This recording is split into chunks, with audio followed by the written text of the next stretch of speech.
गुरुवारी आलेला आहे गुरुपुष्प अमृत योग. तर गुरुपुष्प अमृत योगावर गुरूंची काय काय सेवा केली पाहिजे, जास्तीत जास्त गुरूंचे नामस्मरण केले पाहिजे, जास्तीत जास्त ध्यान केले पाहिजे, त्याचबरोबर जास्तीत जास्त मेडिटेशन देखील केले पाहिजे आणि गुरूंनी दिलेल्या गुरुमंत्राचा जप देखील जास्तीत जास्त केला पाहिजे. गुरुपुष्प अमृत योगाच्या दिवशी विष्णू आणि लक्ष्मीची सेवा देखील केली पाहिजे. त्यामध्ये महालक्ष्मीचं श्री सूक्त, महालक्ष्मी अष्टकम म्हटलं पाहिजे.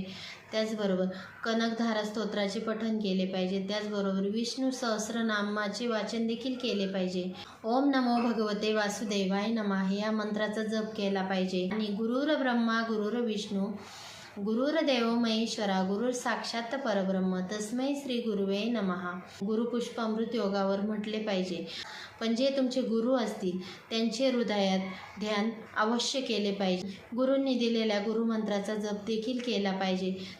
गुरूंना हळदीचा तिलक लावला पाहिजे आणि आपल्या देखील कपाळी हळदीचा तिलक लावला पाहिजे. या गुरुग्रह स्ट्रॉंग होण्यास मदत होते. त्याचबरोबर सोनं चांदी देखील तुम्ही गुरुपुष्प अमृत योगावर खरेदी करू शकता. नवीन उद्योग, नवीन व्यवसाय देखील सुरू करू शकता आणि जास्तीत जास्त गुरूंच्या नामस्मरणावर जोर द्या. आत्मा मालिक.